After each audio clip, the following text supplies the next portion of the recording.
कहानी की शुरुआत होती है आरती से, जहां वह अंजलि से तीखे सवाल करती है। आरती पूछती है कि क्या उसकी मां इन सभी घटनाओं के पीछे शामिल है? क्या उसके पापा की मौत के पीछे युवराज सिंह ठाकुर का हाथ है? और क्या अंजलि का अभय भैया के साथ कभी कोई रिश्ता था? इन सभी सवालों का जवाब अंजलि के पास नहीं होता। अंजलि गुस्से में आरती पर चिल्लाने लगती है और कहती है कि वह कैसी बकवास बातें कर रही है। गुस्से में अंजलि आरती पर हाथ उठाने ही वाली होती है कि तभी राघव सिंह राजपूत और अभय सिंह राजपूत वहां पहुंच जाते हैं और अंजलि का हाथ पकड़कर रोक लेते हैं। लेकिन इसी दौरान वे आरती के सामने अंजलि की पूरी सच्चाई उजागर कर देते हैं। वे बताते हैं कि कैसे 21 साल पहले गिनी और अभय के रिश्ते के बीच अंजलि अवस्थी आ गई थी। कैसे गिनी और अभय का रिश्ता टूट गया था और कैसे अभय गिनी से बेपनाह प्यार करता था। इन सभी बातों को सुनकर आरती को गहरा झटका लगता है। हालांकि अंजलि लगातार यही कहती रहती है कि यह सब झूठ है।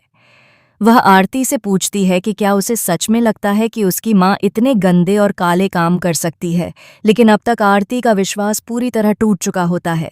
वह कहती है कि उसे पूरा यकीन है कि यह सारे काम उसकी मां ने ही किए हैं। अंजलि रोते हुए आरती को समझाने की कोशिश करती है। वह कहती है कि उसने अमन जी के अलावा कभी किसी से प्यार नहीं किया।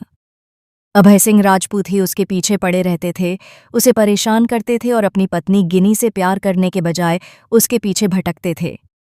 अंजलि सवाल करती है कि फिर उसे ही क्यों दोषी ठहराया जा रहा है, जबकि इन सबके पीछे असली गलती अभय सिंह राजपूत की थी। जहां तक अमन सिंह राजपूत की मौत की बात है, अंजलि कहती है कि उसे सिर्फ यही पता है कि उनके कातिल युवराज सिंह ठाकुर हैं। अंजलि को यह नहीं पता होता कि असली खेल कहीं और खेला गया था। इन सब के पीछे दामोदर मौजूमदार का हाथ था, जिसने ट्रक में बारूद भरवाया था ताकि अमन सिंह राजपूत की जान ली जा सके। यह सारी सच्चाई राघव सिंह राजपूत भी जानता है, लेकिन ठाकुर परिवार, खासतौर पर युवराज सिंह ठाकुर को बचाने के लिए वह यह राज अंजलि से छिपा लेता है।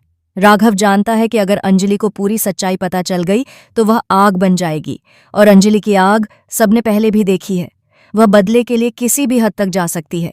इसी बीच युवराज सिंह ठाकुर को यह पता चल जाता है कि एडवोकेट अंजलि अवस्थी अब उसके पीछे पड़ चुकी है।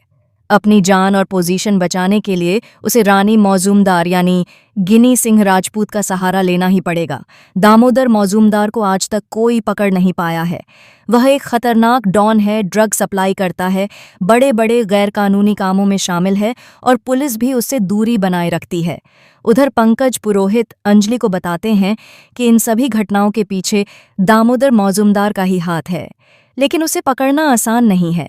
यह सुनकर अंजलि तमतमा जाती है और कहती है कि वह दिल्ली एनसीआर की सबसे बड़ी एडवोकेट है, जिसने राघव सिंह राजपूत जैसे वकील को कोर्ट में 2-2 बार हराया है।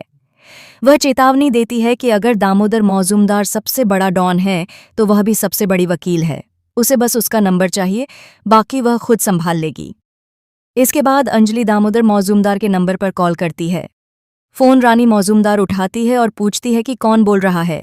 जैसे ही अंजलि अपना नाम बताती है, रानी कहती है कि वह नंबर हासिल करने में वाकई काफी होशियार है। दोनों के बीच तीखी बहस शुरू हो जाती है। गिनी अंजलि को धमकी देती है कि अगर उसने एक शब्द भी और बोला तो वह पूरे अवस्थी परिवार को बर्बाद कर देगी। दूसरी तरफ दामोदर मौजूमदार खुद बोल नहीं पाता और ना ही सुन पाता, लेकिन इशारों में सब कुछ समझाता है। वह गिनी को साफ इशारे करता है कि ना अवस्थी परिवार को नुकसान पहुंचाना है और ना ही राजपूत परिवार को।